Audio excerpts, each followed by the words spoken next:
La Sainte Bible Louis II, introduction à l'épître aux Romains.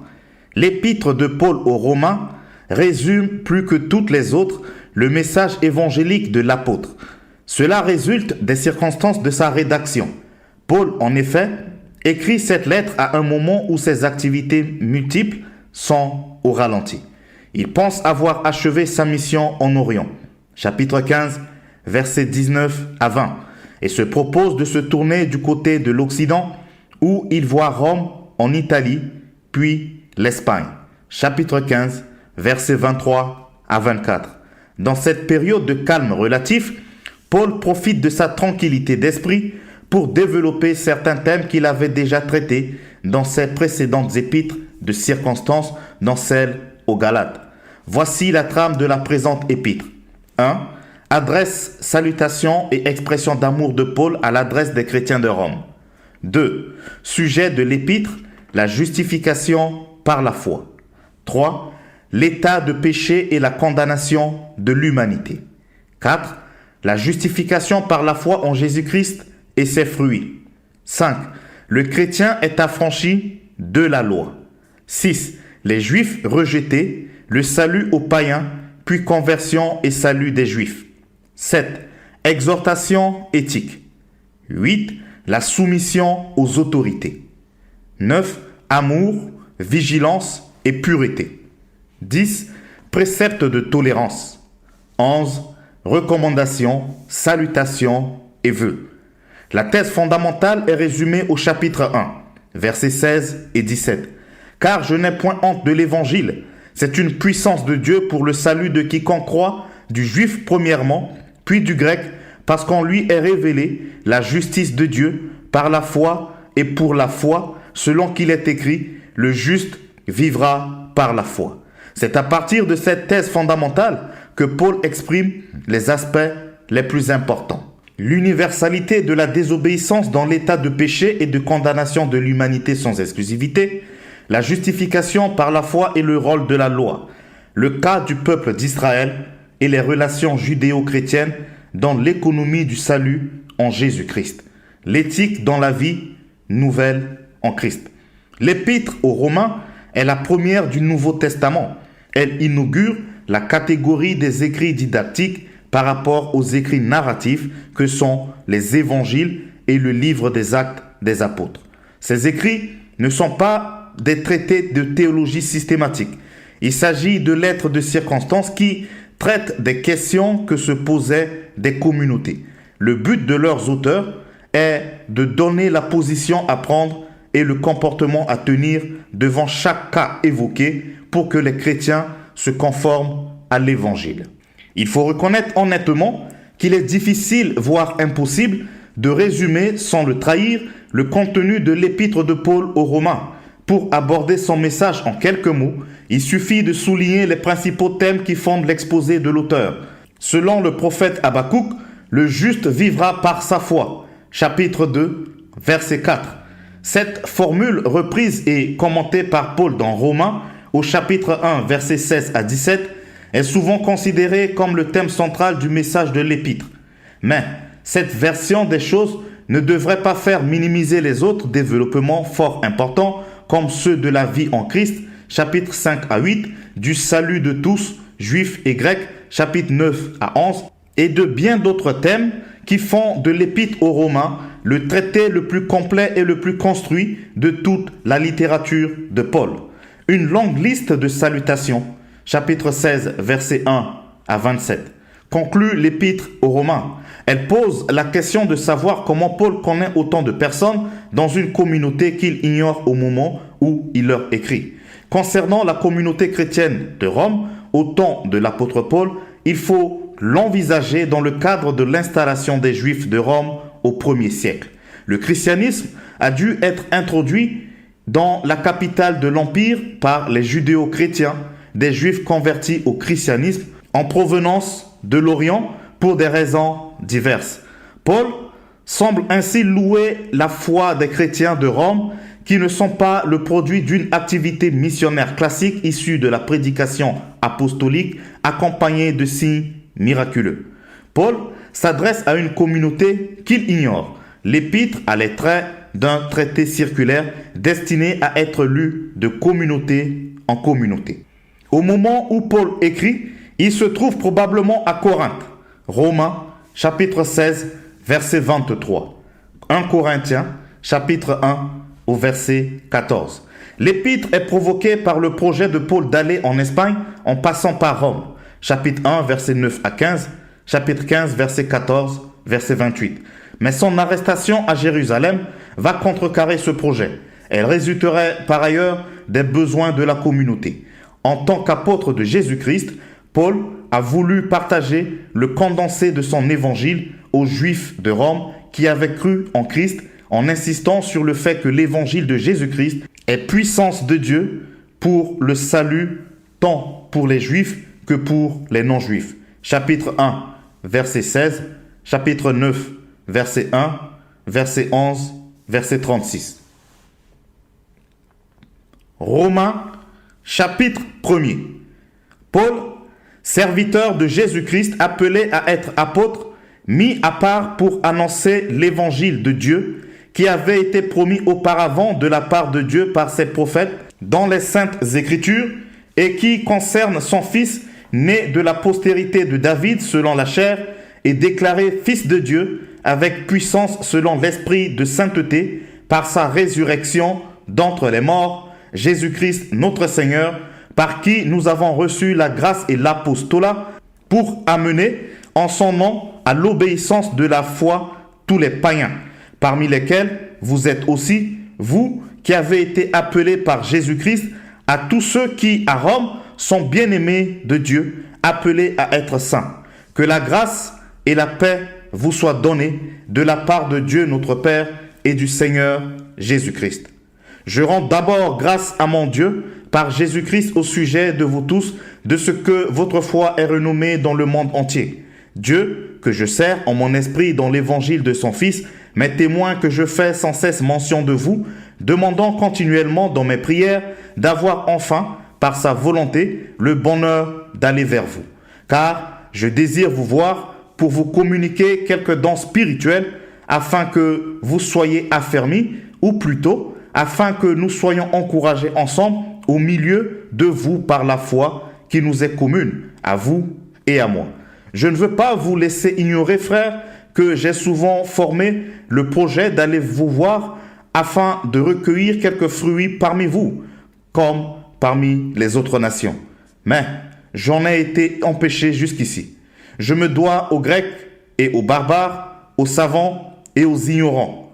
Ainsi, j'ai un vif désir de vous annoncer aussi l'Évangile, à vous qui êtes à Rome. Car je n'ai point honte de l'Évangile. C'est une puissance de Dieu pour le salut de quiconque croit, du juif premièrement, puis du grec, parce qu'en lui est révélée la justice de Dieu par la foi et pour la foi, selon qu'il est écrit, le juste vivra par la foi. La colère de Dieu se révèle du ciel contre toute impiété et toute injustice des hommes qui retiennent injustement la vérité captive, car ce qu'on peut connaître de Dieu est manifeste pour eux, que Dieu le leur ayant fait connaître. En effet, les perfections invisibles de Dieu, sa puissance éternelle et sa divinité se voient comme à l'œil depuis la création du monde quand on les considère dans ses ouvrages. Ils sont donc inexcusables, puisqu'ayant connu Dieu, ils ne l'ont point glorifié comme Dieu et ne lui ont point rendu grâce. Mais ils se sont égarés dans leurs pensées et leur cœur sans intelligence a été plongé dans les ténèbres. Se vantant d'être sages, ils sont devenus fous et ils ont changé la gloire de Dieu incorruptible en image représentant l'homme corruptible, des oiseaux, des quadrupèdes et des reptiles. C'est pourquoi Dieu les a livrés à l'impureté selon les convoitises de leur cœur, en sorte qu'ils déshonorent eux-mêmes leur propre corps. Eux qui ont changé la vérité de Dieu en mensonge et qui ont adoré et servi la créature au lieu du Créateur qui est béni éternellement. Amen. C'est pourquoi Dieu les a livrés à des passions infâmes, car leurs femmes ont changé l'usage naturel en celui qui est contre nature. Et de même, les hommes, abandonnant l'usage naturel de la femme, se sont enflammés dans leurs désirs les uns pour les autres, commettant homme avec homme des choses infâmes et recevant en eux-mêmes le salaire que méritait leur égarement. Comme ils ne se sont pas souciés de Dieu, Dieu les a livrés à leur sens réprouvé pour commettre des choses indignes, étant remplis de toute espèce d'injustice, de méchanceté, de cupidité, de malice, pleins d'envie, de meurtre, de querelles, de ruse, de malignité, rapporteurs, médisants, impies, arrogants, hautains, fanfarons, ingénieux au mal, rebelles à leurs parents, dépourvus d'intelligence, de loyauté, d'affection naturelle, de miséricorde. Et, bien qu'ils connaissent le jugement de Dieu, déclarant dignes de mort ceux qui commettent de telles choses, non seulement ils les font, mais ils approuvent ceux qui les font. Romains, chapitre 2. Ô homme, qui que tu sois, toi qui juges, tu es donc inexcusable, car en jugeant les autres, tu te condamnes toi-même, puisque toi qui juges, tu fais les mêmes choses. Nous savons en effet que le jugement de Dieu contre ceux qui commettent de telles choses est selon la vérité. Et penses-tu, ô homme, qui juge ceux qui commettent de telles choses et qui les fait, que tu échapperas au jugement de Dieu? Ou méprises-tu les richesses de sa bonté, de sa patience et de sa longanimité, ne reconnaissant pas que la bonté de Dieu te pousse à la repentance, mais par ton endurcissement et par ton cœur impénitent, tu t'amasses un trésor de colère pour le jour de la colère et de la manifestation du juste jugement de Dieu, qui rendra à chacun selon ses œuvres, réservant la vie éternelle à ceux qui, par la persévérance à bien faire, cherchent l'honneur, la gloire et l'immortalité. Mais l'irritation et la colère à ceux qui, par esprit de dispute, sont rebelles à la vérité et obéissent à l'injustice. Tribulation et angoisse sur toute âme d'homme qui fait le mal, sur le juif premièrement, puis sur le grec. Gloire, honneur et paix pour quiconque fait le bien, pour le juif premièrement, puis pour le grec. Car, devant Dieu, il n'y a point d'acception de personne. Tous ceux qui ont péché sans la loi périront aussi sans la loi. Et tous ceux qui ont péché avec la loi seront jugés par la loi. Ce ne sont pas en effet ceux qui écoutent la loi qui sont justes devant Dieu, mais ce sont ceux qui mettent en pratique qui seront justifiés. Quand les païens qui n'ont point la loi font naturellement ce que prescrit la loi, ils sont, eux qui n'ont point la loi, une loi pour eux-mêmes. Ils montrent que l'œuvre de la loi est écrite dans leur cœur, leur conscience, en rendant témoignage et leurs pensées s'accusant ou se défendant tour à tour. C'est ce qui paraîtra au jour où, selon mon évangile, Dieu jugera par Jésus-Christ les actions secrètes des hommes. Toi qui te donnes le nom de juif, qui te repose sur la loi, qui te glorifie de Dieu, qui connaît sa volonté, qui apprécie la différence des choses étant instruit par la loi. Toi qui te flattes d'être le conducteur des aveugles, la lumière de ceux qui sont dans les ténèbres, le docteur des insensés, le maître des ignorants, parce que tu as dans la loi la règle de la science et de la vérité. Toi donc qui enseignes les autres, tu ne t'enseignes pas toi-même. Toi qui prêches de ne pas dérober, tu dérobes. Toi qui dis de ne pas commettre d'adultère, tu commets l'adultère. Toi qui as en abomination les idoles, tu commets des sacrilèges. Toi qui te fais une gloire de la loi, tu déshonores Dieu par la transgression de la loi. Car le nom de Dieu est à cause de vous blasphémé parmi les païens, comme cela est écrit. La circoncision est utile si tu mets en pratique la loi. Mais si tu transgresses la loi, ta circoncision devient incirconcision. Si donc l'incirconcis observe les ordonnances de la loi, son incirconcision ne sera-t-elle pas tenue pour circoncision? L'incirconcis de nature qui accomplit la loi ne te condamnera-t-il pas, toi qui la transgresses tout en ayant la lettre de la loi et la circoncision? Le juif, ce n'est pas celui qui en a les dehors, et la circoncision, ce n'est pas celui qui est visible dans la chair. Mais le juif, c'est celui qui l'est intérieurement. Et la circoncision, c'est celle du cœur, selon l'esprit et non selon la lettre. La louange de ce juif ne vient pas des hommes, mais de Dieu. Romains, chapitre 3.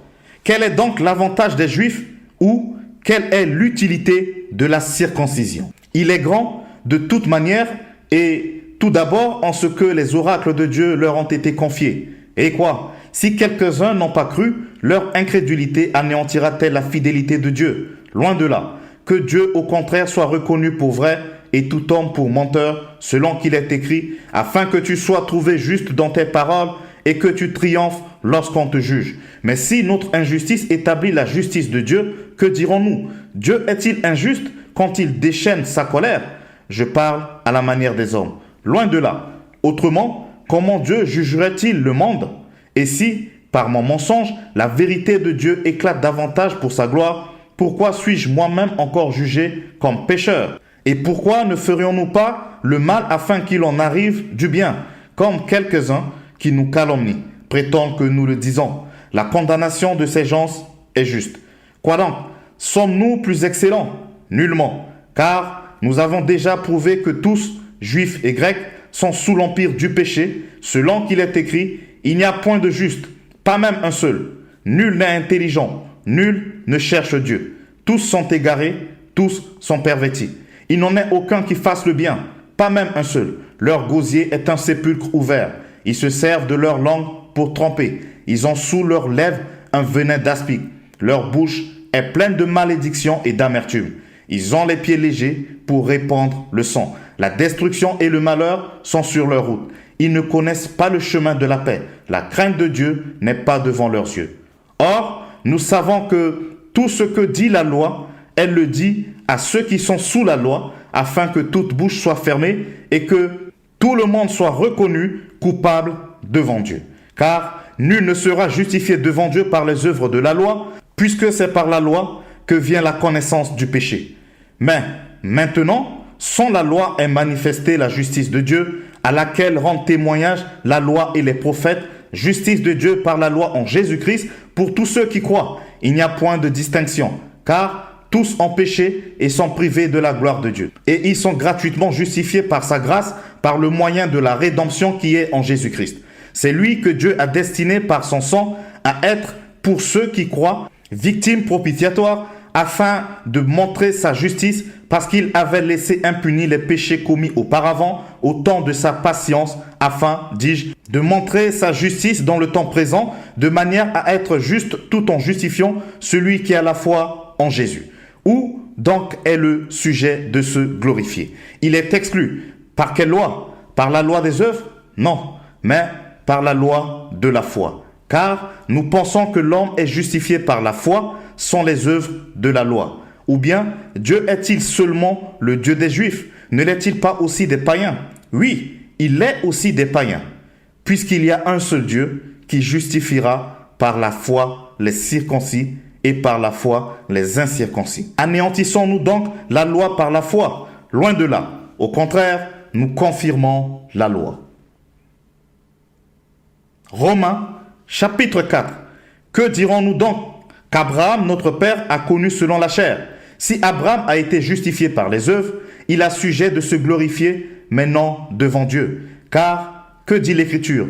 Abraham crut à Dieu, et cela lui fut imputé à justice. Or, à celui qui fait une œuvre, le salaire est imputé, non comme une grâce, mais comme une chose due. Et à celui qui ne fait point d'œuvre, mais qui croit en celui qui justifie l'impie, sa foi lui est imputée à justice. De même, David exprime le bonheur de l'homme à qui Dieu impute la justice sans les œuvres. Heureux ceux dont les iniquités sont pardonnées et dont les péchés sont couverts. Heureux l'homme à qui le Seigneur n'impute pas son péché. Ce bonheur n'est-il que pour les circoncis ou est-il également pour les incirconcis? Car nous disons que la foi fut imputée à justice à Abraham. Comment donc lui fut-elle imputée? Était-ce après ou avant sa circoncision? Il n'était pas encore circoncis, il était incirconcis. Et il reçut le signe de la circoncision comme sceau de la justice qu'il avait obtenu par la foi quand il était incirconcis, afin d'être le père de tous les incirconcis qui croient, pour que la justice leur fût aussi imputée, et le père des circoncis qui ne sont pas seulement circoncis, mais encore qui marchent sur les traces de la foi de notre père Abraham quand il était incirconcis. En effet, ce n'est pas par la loi que l'héritage du monde a été promis à Abraham ou à sa postérité. C'est par la justice de la foi. Car si les héritiers le sont par la loi, la foi est vaine et la promesse est anéantie. Parce que la loi produit la colère, et que là où il n'y a point de loi, il n'y a point non plus de transgression. C'est pourquoi les héritiers le sont par la foi, pour que ce soit par grâce, afin que la promesse soit assurée à toute la postérité, non seulement à celle qui est sous la loi, mais aussi à celle qui a la foi d'Abraham, notre Père à tous, selon qu'il est écrit « Je t'ai établi Père d'un grand nombre de nations ».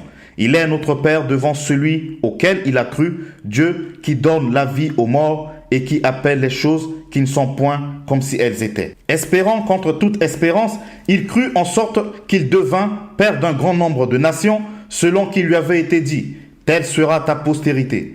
Et, sans faiblir dans la foi, il ne considéra point que son corps était déjà usé, puisqu'il avait près de 100 ans et que Sarah n'était plus en état d'avoir des enfants. Il ne douta point par incrédulité au sujet de la promesse de Dieu. Mais il fut fortifié par la foi, donnant gloire à Dieu et ayant la pleine conviction que ce qu'il promet, il peut aussi l'accomplir. C'est pourquoi cela lui fut imputé à justice. Mais ce n'est pas à cause de lui seul qu'il est écrit que cela lui fut imputé. C'est encore à cause de nous, à qui cela sera imputé. À nous qui croyons en celui qui a ressuscité des morts, Jésus, notre Seigneur, lequel a été livré pour nos offenses et est ressuscité pour notre justification. Romains, chapitre 5.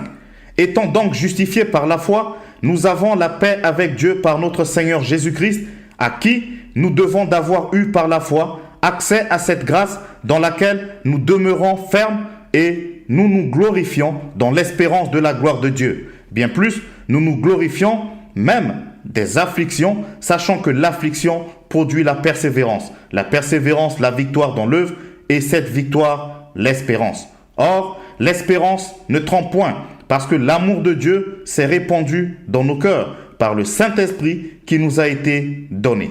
Car lorsque nous étions encore sans force, Christ, au temps marqué, est mort pour des impies.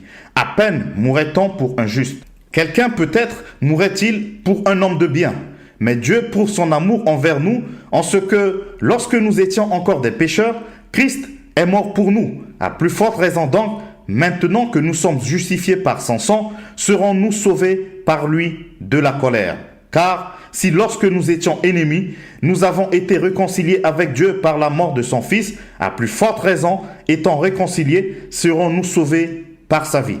Et non seulement cela, mais encore, nous nous glorifions en Dieu par notre Seigneur Jésus-Christ, par qui maintenant nous avons obtenu la réconciliation. C'est pourquoi, comme par un seul homme le péché est entré dans le monde, et par le péché la mort, et qu'ainsi la mort s'est étendue sur tous les hommes, parce que tous ont péché, car jusqu'à la loi, le péché était dans le monde. Or, le péché n'est pas imputé quand il n'y a point de loi. Cependant, la mort a régné depuis Adam jusqu'à Moïse, même sur ceux qui n'avaient pas péché par une transgression semblable à celle d'Adam, lequel est la figure de celui qui devait venir. Mais il n'en est pas du don gratuit comme de l'offense. Car si par l'offense d'un seul, il en est beaucoup qui sont morts, à plus forte raison, la grâce de Dieu et le don de la grâce venant d'un seul homme, Jésus-Christ, ont-ils été abondamment répandus sur beaucoup. Et il n'en est pas du don comme de ce qui est arrivé par un seul qui a péché. Car c'est après une seule offense que le jugement est devenu condamnation, tandis que le don gratuit devient justification après plusieurs offenses. Si, par l'offense d'un seul, la mort a régné par lui seul, à plus forte raison, ceux qui reçoivent l'abondance de la grâce et du don de la justice régneront-ils dans la vie par Jésus-Christ lui seul. Ainsi donc, comme par une seule offense, la condamnation a atteint tous les hommes, de même, par un seul acte de justice, la justification qui donne la vie s'étend à tous les hommes. Car, comme par la désobéissance d'un seul homme, beaucoup ont été rendus pécheurs, de même, par l'obéissance d'un seul, beaucoup seront rendus justes. Or, la loi est intervenue pour que l'offense abondât, mais là où le péché a abondé, la grâce a surabondé, afin que comme le péché a régné par la mort, ainsi la grâce régna par la justice pour la vie éternelle par Jésus-Christ notre Seigneur. Romains chapitre 6. Que dirons-nous donc? Demeurerions-nous dans le péché afin que la grâce abonde? Loin de là. Nous qui sommes morts au péché, comment vivrions-nous encore dans le péché? Ignorez-vous que nous tous qui avons été baptisés en Jésus-Christ, c'est en sa mort que nous avons été baptisés. Nous avons donc été ensevelis avec lui par le baptême en sa mort, afin que comme Christ est ressuscité des morts par la gloire du Père, de même, nous aussi, nous marchions en nouveauté de vie. En effet, si nous sommes devenus une même plante avec lui par la conformité à sa mort, nous le serons aussi par la conformité à sa résurrection, sachant que notre vieil homme a été crucifié avec lui, afin que le corps du péché fût détruit, pour que nous ne soyons plus esclaves du péché. Car celui qui est mort est libre du péché. Or, si nous sommes morts avec Christ, nous croyons que nous vivrons aussi avec lui, sachant que Christ, ressuscité des morts, ne meurt plus. La mort n'a plus de pouvoir sur lui, car il est mort et c'est pour le péché qu'il est mort une fois pour toutes. Il est revenu à la vie et c'est pour Dieu qu'il vit. Ainsi, vous-même, regardez-vous comme mort au péché et comme vivant pour Dieu en Jésus-Christ. Que le péché ne règne donc point dans votre corps mortel et n'obéissez pas à ses convoitises. Ne livrez pas vos membres au péché comme des instruments d'iniquité, mais donnez-vous vous-même à Dieu comme étant vivants de mort que vous étiez et offrez à Dieu vos membres comme des instruments de justice. Car le péché n'aura point de pouvoir sur vous, puisque vous êtes non sous la loi, mais sous la grâce. Quoi donc? Pécherions-nous parce que nous sommes non sous la loi, mais sous la grâce? Loin de là. Ne savez-vous pas qu'en vous livrant à quelqu'un comme esclave pour lui obéir, vous êtes esclave de celui à qui vous vous obéissez, soit du péché qui conduit à la mort, soit de l'obéissance qui conduit à la justice? Mais grâce soit rendue à Dieu de ce que, après avoir été esclave du péché, vous avez obéi de cœur à la règle de doctrine dans laquelle vous avez été instruits. Ayant été affranchis du péché, vous êtes devenus esclaves de la justice. Je parle à la manière des hommes, à cause de la faiblesse de votre chair. De même, donc que vous avez livré vos membres comme esclaves à l'impurité et à l'iniquité, pour arriver à l'iniquité, ainsi maintenant, livrez vos membres comme esclaves à la justice, pour arriver à la sainteté. Car lorsque vous étiez esclaves du péché, vous étiez libres à l'égard de la justice. Quels fruits portiez-vous alors? Des fruits dont vous rougissez aujourd'hui, car la fin de ces choses, c'est la mort. Mais maintenant, étant affranchis du péché et devenus esclaves de Dieu, vous avez pour fruit la sainteté et pour fin la vie éternelle. Car le salaire du péché, c'est la mort. Mais le don gratuit de Dieu, c'est la vie éternelle en Jésus-Christ, notre Seigneur. Romains, chapitre 7. Ignorez-vous, frères, car je parle à des gens qui connaissent la loi, que la loi exerce son pouvoir sur l'homme aussi longtemps qu'il vit. Ainsi, une femme mariée est liée par la loi à son mari tant qu'il est vivant. Mais si le mari meurt, elle est dégagée de la loi qui la liait à son mari. Si donc, du vivant de son mari, elle devient la femme d'un autre, elle sera appelée adultère. Mais si le mari meurt, elle est affranchie de la loi, de sorte qu'elle n'est point adultère en devenant la femme d'un autre.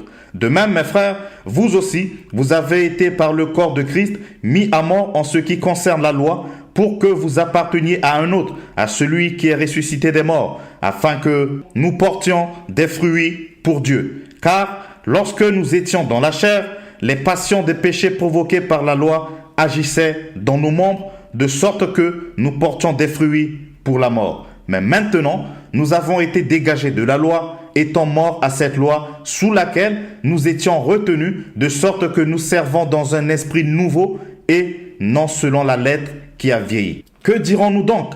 La loi est-elle péché? Loin de là. Mais je n'ai connu le péché que par la loi, car je n'aurais pas connu la convoitise si la loi n'eût dit « Tu ne convoiteras point ». Et le péché, saisissant l'occasion, produisit en moi par le commandement toutes sortes de convoitises, car sans loi, le péché est mort. Pour moi, étant autrefois sans loi, je vivais, mais quand le commandement vint, le péché reprit vie, et moi, je mourus. Ainsi, le commandement qui conduit à la vie se trouva pour moi conduire à la mort, car le péché saisissant l'occasion me séduisit par le commandement et par lui me fit mourir. La loi donc est sainte, et le commandement est saint, juste et bon. Ce qui est bon a-t-il donc été pour moi une cause de mort? Loin de là. Mais c'est le péché, afin qu'il se manifestât comme péché en me donnant la mort par ce qui est bon, et que, par le commandement, il devint condamnable au plus haut point. Nous savons en effet que la loi est spirituelle, mais moi, je suis charnel, vendu au péché, car je ne sais pas ce que je fais. Je ne fais point ce que je veux, et je fais ce que je hais. Or, si je fais ce que je ne veux pas, je reconnais par là que la loi est bonne. Et maintenant, ce n'est plus moi qui le fais, mais c'est le péché qui habite en moi. Ce qui est bon, je le sais, n'habite pas en moi, c'est-à-dire dans ma chair. J'ai la volonté, mais non le pouvoir de faire le bien. Car je ne fais pas le bien que je veux, et je fais le mal que je ne veux pas. Et si je fais ce que je ne veux pas, ce n'est plus moi qui le fais, c'est le péché qui habite en moi. Je trouve donc en moi cette loi quand je veux faire le bien.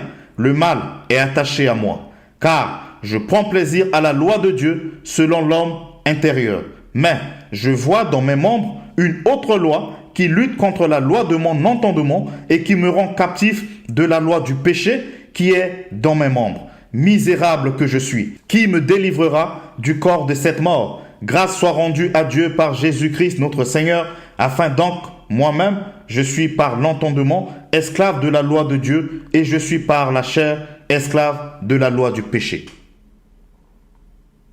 Romains, chapitre 8. Il n'y a donc maintenant aucune condamnation pour ceux qui sont en Jésus-Christ.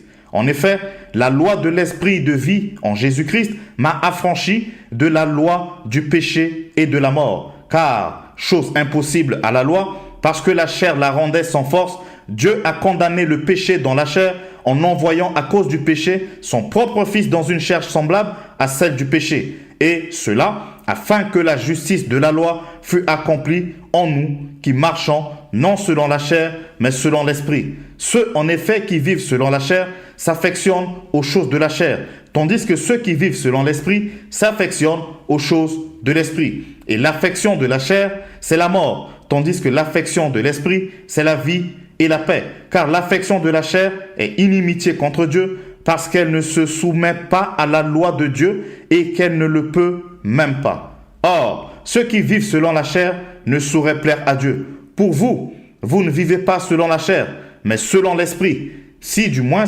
l'esprit de Dieu habite en vous. Si quelqu'un n'a pas l'esprit de Christ, il ne lui appartient pas. Et si Christ est en vous, le corps, il est vrai, est mort à cause du péché, mais l'esprit est vie à cause de la justice. Et si l'esprit de celui qui a ressuscité Jésus d'entre les morts habite en vous, celui qui a ressuscité Christ d'entre les morts rendra aussi la vie à vos corps mortels par son esprit qui habite en vous. Ainsi donc, frères, nous ne sommes point redevables à la chair pour vivre selon la chair. Si vous vivez selon la chair, vous mourrez. Mais si, par l'esprit, vous faites mourir les actions du corps, vous vivrez, car tous ceux qui sont conduits par l'esprit de Dieu sont fils de Dieu. Et vous n'avez point reçu un esprit de servitude pour être encore dans la crainte. Mais vous avez reçu un esprit d'adoption par lequel nous crions « Abba, Père ». L'esprit lui-même rend témoignage à notre esprit que nous sommes enfants de Dieu. Or, si nous sommes enfants, nous sommes aussi héritiers, héritiers de Dieu et co-héritiers de Christ, si toutefois nous souffrons avec lui afin d'être glorifiés avec lui.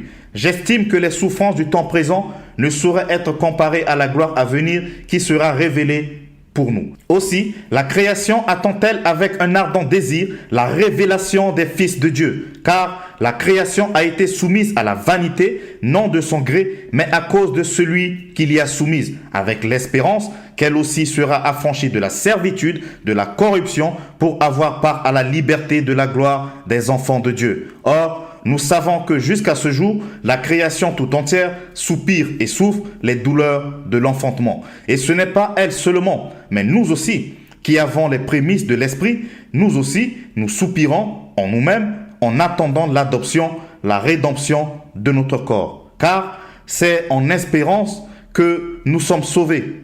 Or, l'espérance qu'on voit n'est plus espérance. Ce qu'on voit, peut-on l'espérer encore? Mais si nous espérons ce que nous ne voyons pas, nous l'attendons avec persévérance. De même aussi, l'Esprit nous aide dans notre faiblesse, car nous ne savons pas ce qu'il nous convient de demander dans nos prières. Mais l'Esprit lui-même intercède par des soupirs inexprimables. Et celui qui sonde les cœurs connaît quelle est la pensée de l'Esprit, parce que c'est selon Dieu qu'il intercède en faveur des saints. Nous savons du reste que toute chose concourt au bien de ceux qui aiment Dieu, de ceux qui sont appelés selon son dessein. Car ceux qu'il a connus d'avance, il les a aussi prédestinés à être semblables à l'image de son Fils, afin que son Fils fût le premier-né entre plusieurs frères. Et ceux qu'il a prédestinés, il les a aussi appelés. Et ceux qu'il a appelés, il les a aussi justifiés. Et ceux qu'il a justifiés, il les a aussi glorifiés. Que dirons-nous donc à l'égard de ces choses? Si Dieu est pour nous, qui sera contre nous? Lui qui n'a point épargné son propre Fils, mais qui l'a livré pour nous tous, comment ne nous donnera-t-il pas aussi toutes choses avec lui? Qui accusera les élus de Dieu? C'est Dieu qui justifie. Qui les condamnera? Christ est mort. Bien plus, il est ressuscité, il est à la droite de Dieu et il intercède pour nous. Qui nous séparera de l'amour de Christ? Sera-ce la tribulation ou l'angoisse, ou la persécution, ou la faim ou la nudité, ou le péril ou l'épée? Selon qu'il est écrit, c'est à cause de toi qu'on nous met à mort tout le jour, qu'on nous regarde comme des brebis destinées à la boucherie. Mais dans toutes ces choses, nous sommes plus que vainqueurs par celui qui nous a aimés, car j'ai l'assurance que ni la mort, ni la vie, ni les anges, ni les dominations, ni les choses présentes, ni les choses à venir, ni les puissances, ni la hauteur, ni la profondeur, ni aucune autre créature ne pourra nous séparer de l'amour de Dieu manifesté en Jésus-Christ, notre Seigneur. Romains, chapitre 9. Je dis à la vérité en Christ, je ne mens point, ma conscience m'en rend témoignage par le Saint-Esprit. J'éprouve une grande tristesse et j'ai dans le cœur un chagrin continuel, car je voudrais moi-même être anathème et séparé de Christ pour mes frères, mes parents, selon la chair, qui sont israélites, à qui appartiennent l'adoption et la gloire, et les alliances, et la loi, et le culte, et les promesses, et les patriarches, et de qui est issu selon la chair, le Christ, qui est au-dessus de toutes choses, Dieu béni éternellement. Amen. Ce n'est point à dire que la parole de Dieu soit restée sans effet, car tous ceux qui descendent d'Israël ne sont pas Israël. Et pour être la postérité d'Abraham, ils ne sont pas tous ses enfants. Mais il est dit, en Isaac sera nommé pour toi une postérité. C'est-à-dire que ce ne sont pas les enfants de la chair qui sont enfants de Dieu, mais que ce sont les enfants de la promesse qui sont regardés comme la postérité. Voici en effet la parole de la promesse. Je reviendrai à cette même époque et Sarah aura un fils. Et de plus, il en fut ainsi de Rebecca, qui conçut du seul Isaac, notre père. Car, quoique les enfants ne fussent pas encore nés, et qui n'eussent fait ni bien ni mal, afin que le dessein d'élection de Dieu subsistât, sans dépendre des œuvres, et par la seule volonté de celui qui appelle, il fut dit à Rebecca, l'aîné sera assujetti au plus jeune. Selon qu'il est écrit, j'ai aimé Jacob, et j'ai haï Ésaü. Que dirons-nous donc? Y a-t-il en Dieu de l'injustice? Loin de là. Car il dit à Moïse, je ferai miséricorde à qui je fais miséricorde, et j'aurai compassion de qui j'ai compassion. Ainsi donc, cela ne dépend ni de celui qui veut, ni de celui qui court, mais de Dieu qui fait miséricorde. Car l'Écriture dit à Pharaon, je t'ai suscité à dessein pour montrer en toi ma puissance, afin que mon nom soit publié par toute la terre. Ainsi, il fait miséricorde à qui il veut, et il endurcit qui il veut. Tu me diras, pourquoi blâme-t-il encore? Car qu'est-ce qui résiste à sa volonté? Ô homme, toi plutôt, qui es-tu pour contester avec Dieu? Le vase d'argile dira-t-il à celui qui l'a formé, pourquoi m'as-tu fait ainsi? Le potier n'est-il pas maître de l'argile pour faire avec la même masse un vase d'honneur et un vase d'un usage vil? Et que dire, si Dieu, voulant montrer sa colère et faire connaître sa puissance, a supporté avec une grande patience des vases de colère formés pour la perdition, et s'il a voulu faire connaître la richesse de sa gloire envers des vases de miséricorde qu'il a d'avance préparés pour la gloire. Ainsi nous a-t-il appelés non seulement d'entre les Juifs, mais encore encore d'entre les païens, selon qu'il le dit dans Osée. J'appellerai mon peuple celui qui n'était pas mon peuple, et bien-aimé celle qui n'était pas la bien-aimée. Et là où on leur disait, vous n'êtes pas mon peuple, ils seront appelés fils du Dieu vivant. Isaïe, de son côté, s'écrit au sujet d'Israël. Quand le nombre des fils d'Israël serait comme le sable de la mer, un reste seulement sera sauvé. Car le Seigneur exécutera pleinement et promptement sur la terre ce qu'il a résolu. Et comme Ésaïe l'avait dit auparavant, si le Seigneur des armées ne nous eût laissé une postérité, nous serions devenus comme Sodome, nous aurions été semblables à Gomorrhe. Que dirions-nous donc? Les païens qui ne cherchaient pas la justice ont obtenu la justice qui vient de la foi, tandis qu'Israël, qui cherchait une loi de justice, n'est pas parvenu à cette loi. Pourquoi? Parce qu'Israël l'a cherché, non par la foi, mais comme provenant des œuvres. Ils se sont heurtés contre la pierre d'achoppement. Selon qu'il est écrit, « Voici, je mets en Sion une pierre d'achoppement et un rocher de scandale. Et celui qui croit en lui ne sera point confus. » Romains, chapitre 10. Frères, le vœu de mon cœur et ma prière à Dieu pour eux, c'est qu'ils soient sauvés. Je leur rends le témoignage qu'ils ont du zèle pour Dieu, mais sans intelligence, ne connaissant pas la justice de Dieu et cherchant à établir leur propre justice, ils ne se sont pas soumis à la justice de Dieu. Car Christ est la fin de la loi pour la justification de tous ceux qui croient. En effet, Moïse définit ainsi la justice qui vient de la loi. L'homme qui mettra ces choses en pratique vivra par elle. Mais voici comment parle la justice qui vient de la foi. Ne dis pas en ton cœur, qui montera au ciel? C'est en faire descendre Christ. Ou, qui descendra dans l'abîme? C'est faire remonter Christ d'entre les morts. Que dit-elle donc? La parole est près de toi, dans ta bouche et dans ton cœur. Or, c'est la parole de la foi que nous prêchons. Si tu confesses de ta bouche le Seigneur Jésus-Christ, et si tu crois dans ton cœur que Dieu l'a ressuscité des morts, tu seras sauvé. Car c'est en croyant du cœur qu'on parvient à la justice, et c'est en confessant de la bouche qu'on parvient au salut. Selon ce qu'il est écrit, quiconque croit en lui ne sera point confus. Il n'y a aucune différence en effet entre le juif et le grec, puisqu'ils ont tous un même Seigneur qui est riche pour tous ceux qui l'invoquent. Car quiconque invoquera le nom du Seigneur sera sauvé. Comment donc invoqueront-ils celui en qui ils n'ont pas cru? Et comment croiront-ils en celui dont ils n'ont pas entendu parler? Et comment en entendront-ils parler s'il n'y a personne qui prêche? Et comment y aura-t-il des prédicateurs s'ils ne sont pas envoyés? Selon qu'il est écrit qu'ils sont beaux, les pieds de ceux qui annoncent la paix, de ceux qui annoncent de bonnes nouvelles. Mais tous n'ont pas obéi à la bonne nouvelle. Aussi Ésaïe dit-il, « Seigneur, qui a cru à notre prédication ?» Ainsi, la foi vient de ce qu'on entend, et ce qu'on entend vient de la parole de Christ. Mais je dis, n'ont-ils pas entendu? Au contraire, leur voix est allée par toute la terre, et leur parole jusqu'aux extrémités du monde.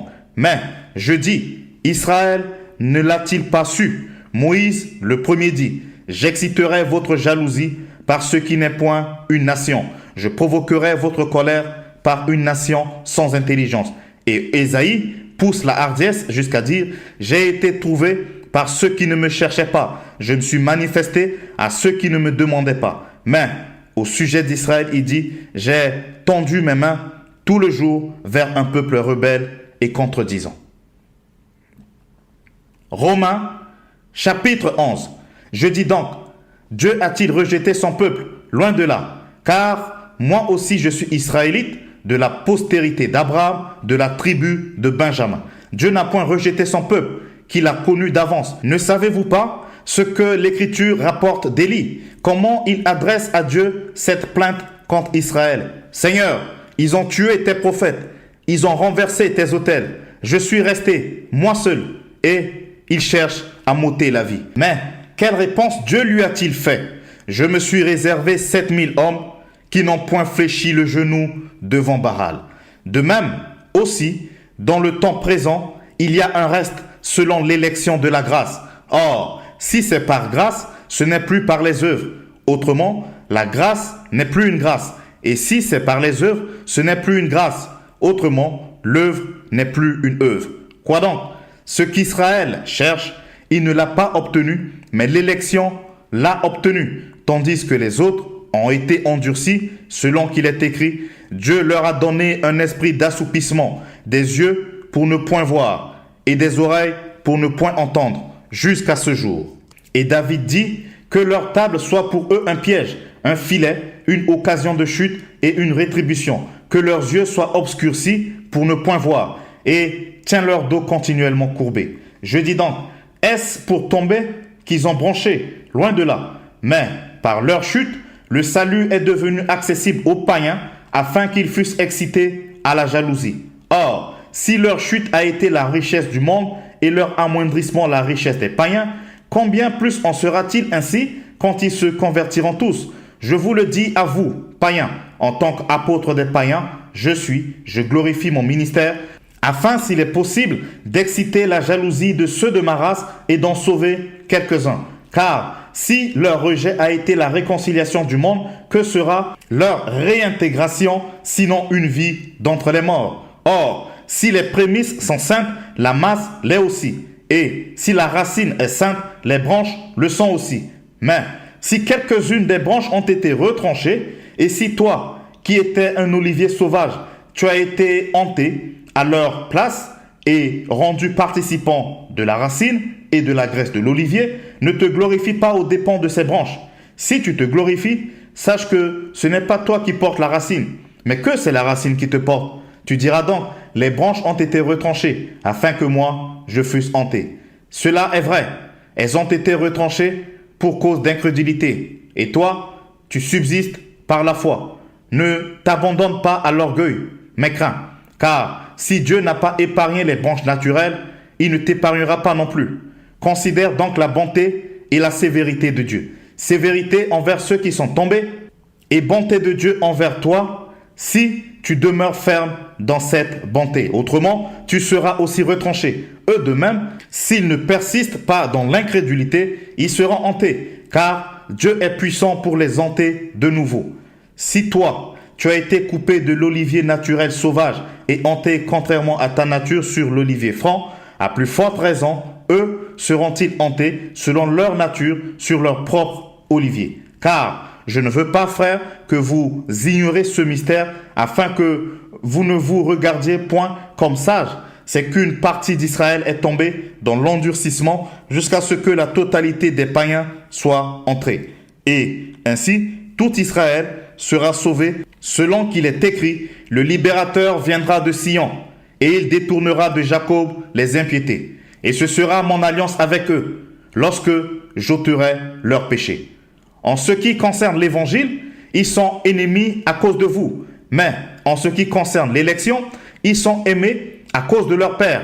Car Dieu ne se répand pas de ses dons et de son appel. De même que vous avez autrefois désobéi à Dieu et que par leur désobéissance vous avez maintenant obtenu miséricorde, de même ils ont maintenant désobéi afin que par la miséricorde qui vous a été faite, ils obtiennent aussi miséricorde. Car Dieu a renfermé tous les hommes dans la désobéissance pour faire miséricorde à tous. Ô profondeur de la richesse, de la sagesse et de la science de Dieu, que ses jugements sont insondables et ses voies incompréhensibles. Car qui a connu la pensée du Seigneur, ou qui a été son conseiller, qui lui a donné le premier pour qu'il ait à recevoir en retour? C'est de lui, par lui et pour lui que sont toutes choses. À lui la gloire dans tous les siècles. Amen. Romains, chapitre 12.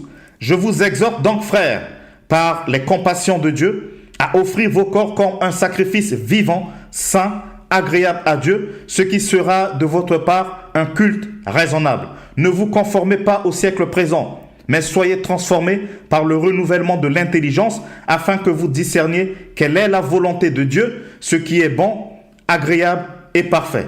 Par la grâce qui m'a été donnée, je dis à chacun de vous de n'avoir pas de lui-même une trop haute opinion, mais de revêtir des sentiments modestes selon la mesure de foi que Dieu a départie à chacun. Car comme nous avons plusieurs membres dans un seul corps et que tous les membres n'ont pas la même fonction, ainsi, nous qui sommes plusieurs, nous formons un seul corps en Christ et nous sommes tous membres les uns des autres.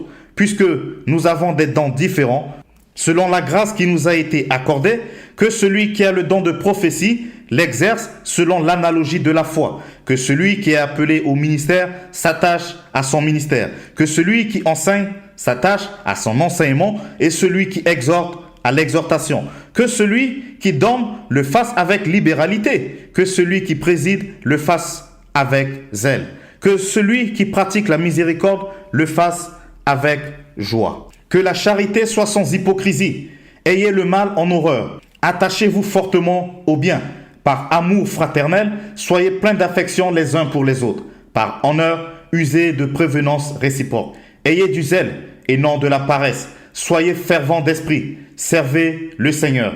Réjouissez-vous en espérance. Soyez patients dans l'affliction. Persévérez dans la prière. Pourvoyez aux besoins des saints.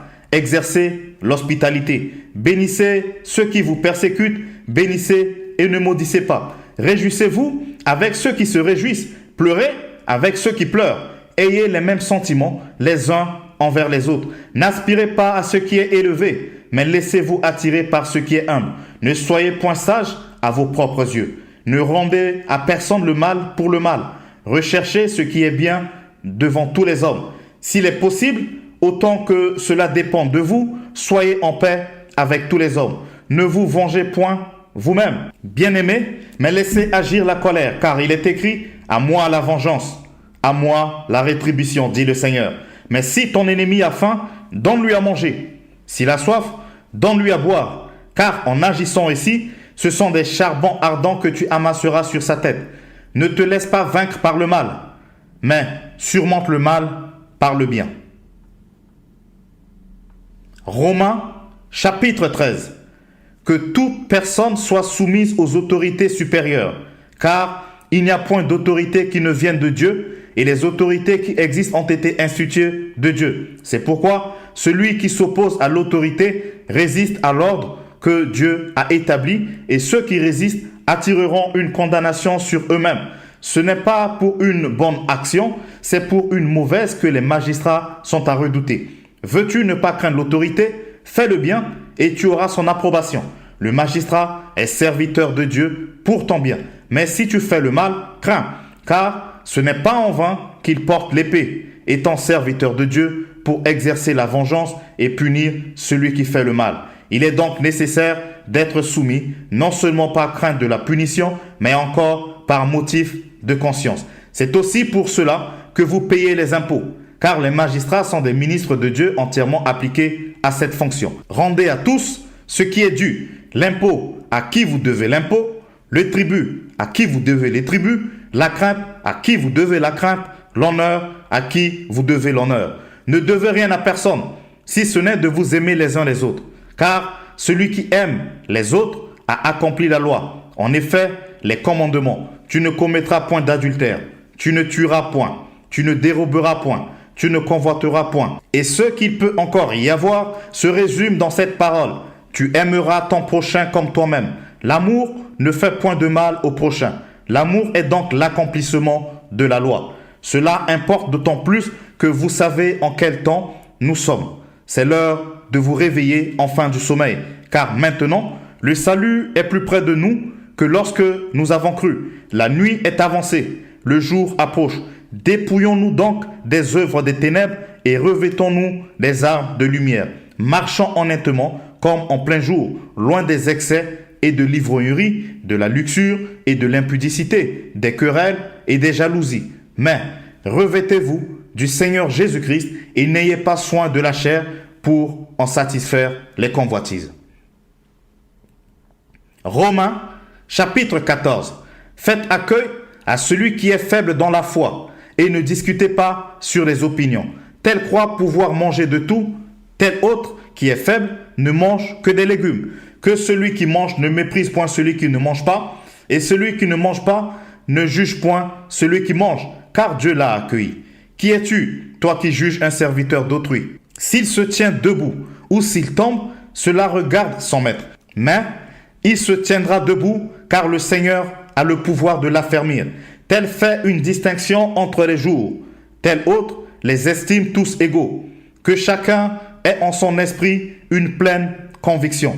Celui qui distingue entre les jours agis ainsi pour le Seigneur. Celui qui mange, c'est pour le Seigneur qu'il mange, car il rend grâce à Dieu. Celui qui ne mange pas, c'est pour le Seigneur qui ne mange pas, et il rend grâce à Dieu. En effet, nul de vous ne vit pour lui-même, et nul ne meurt pour lui-même. Car si nous vivons pour le Seigneur, et si nous mourrons pour le Seigneur. Soit donc que nous vivions, soit que nous mourions, nous sommes au Seigneur. Car Christ est mort et il a vécu afin de dominer sur les morts et sur les vivants. Mais toi, pourquoi juges-tu ton frère?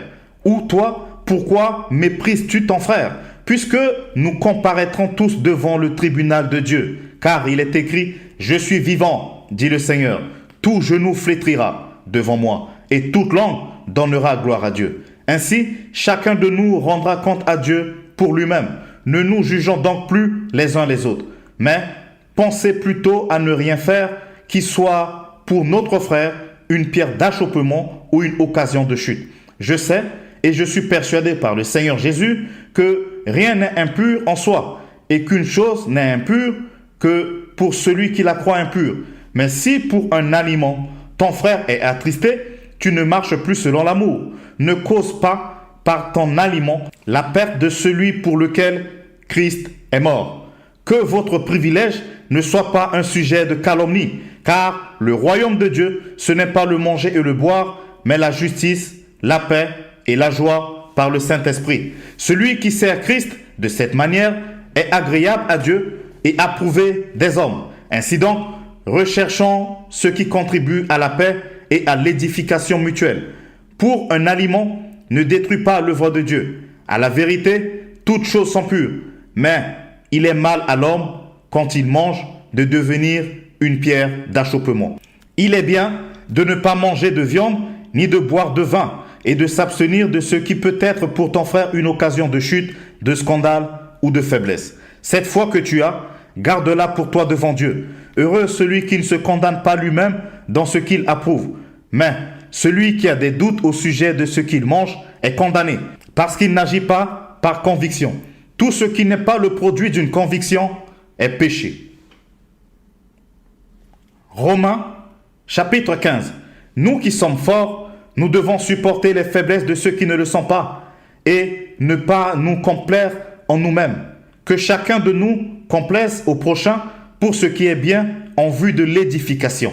Car Christ ne s'est point complu en lui-même, mais selon qu'il est écrit, les ouvrages de ceux qui t'insultent sont tombés sur moi. Or, tout ce qui a été écrit d'avance l'a été pour notre instruction, afin que par la patience et par la consolation que donnent les Écritures, nous possédions l'espérance. Que le Dieu de la persévérance et de la consolation vous donne d'avoir les mêmes sentiments les uns envers les autres selon Jésus-Christ, afin que tous ensemble, d'une seule bouche, vous glorifiez le Dieu et Père de notre Seigneur Jésus-Christ. Accueillez-vous donc les uns les autres comme Christ vous a accueillis pour la gloire de Dieu. Je dis en effet que Christ a été serviteur des circoncis pour prouver la véracité de Dieu en confirmant les promesses faites au Père, tandis que les païens glorifient Dieu à cause de sa miséricorde, selon qu'il est écrit. C'est pourquoi je te louerai parmi les nations et je chanterai à la gloire de ton nom. Il est dit encore, nations, réjouissez-vous avec son peuple. Et encore, louez le Seigneur, vous toutes les nations, célébrez-le, vous tous les peuples. Ésaïe dit aussi, il sortira d'Isaïe un rejeton qui se lèvera pour régner sur les nations. Les nations espéreront en lui. Que le Dieu de l'espérance vous remplisse de toute joie et de toute paix dans la foi, pour que vous abondiez en espérance par la puissance du Saint-Esprit. Pour ce qui vous concerne, mes frères, je suis moi-même persuadé que vous êtes pleins de bonnes dispositions, remplis de toute connaissance et capables de vous exhorter les uns les autres. Cependant, à certains égards, je vous ai écrit avec une sorte de hardiesse, comme pour réveiller vos souvenirs à cause de la grâce que Dieu m'a faite d'être ministre de Jésus-Christ parmi les païens, m'acquittant du divin service de l'évangile de Dieu, afin que les païens lui soient une offrande agréable, étant sanctifiés par l'Esprit Saint. J'ai donc sujet de me glorifier en Jésus-Christ pour ce qui regarde les choses de Dieu, car je n'oserais mentionner aucune chose que Christ n'ait pas faite pour moi, pour amener les païens à l'obéissance par la parole et par les actes, par la puissance des miracles et des prodiges, par la puissance de l'Esprit de Dieu, en sorte que, depuis Jérusalem et les pays voisins jusqu'en Illyrie, j'ai abondamment répandu l'évangile de Christ. Et je me suis fait honneur d'annoncer l'évangile où Christ n'avait point été nommé, afin de ne pas bâtir sur les fondements d'autrui, selon qu'il est écrit, ceux à qui il n'avait point été annoncé verront, et ceux qui n'en avaient point entendu parler comprendront. C'est ce qui m'a souvent empêché d'aller vers vous.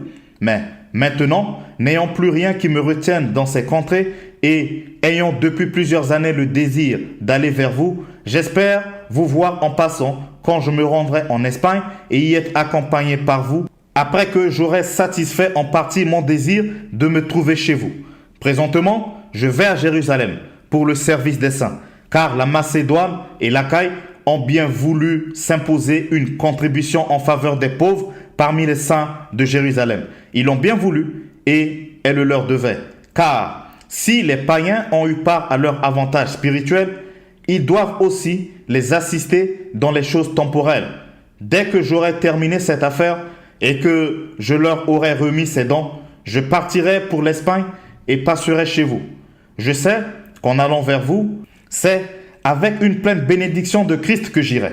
Je vous exhorte, frères, par notre Seigneur Jésus-Christ et par l'amour de l'Esprit, à combattre avec moi en adressant à Dieu des prières en ma faveur, afin que je sois délivré des incrédules de la Judée et que les dons que je porte à Jérusalem soient agréés des saints, en sorte que j'arrive chez vous avec joie, si c'est la volonté de Dieu, et que je jouisse au milieu de vous de quelque repos. Que le Dieu de paix soit avec vous tous. Amen. Romains, chapitre 16. Je vous recommande Phébé, notre sœur, qui est diaconesse de l'église de Sancré, afin que vous la receviez en notre Seigneur d'une manière digne des saints, et que vous l'assistiez dans les choses où elle aurait besoin de vous, car elle a donné aide à plusieurs et à moi-même. Saluez Prisca et Aquila, mes compagnons d'œuvre en Jésus-Christ, qui ont exposé leur tête pour sauver ma vie. Ce n'est pas moi seul qui leur rend grâce, ce sont encore tous les églises des païens.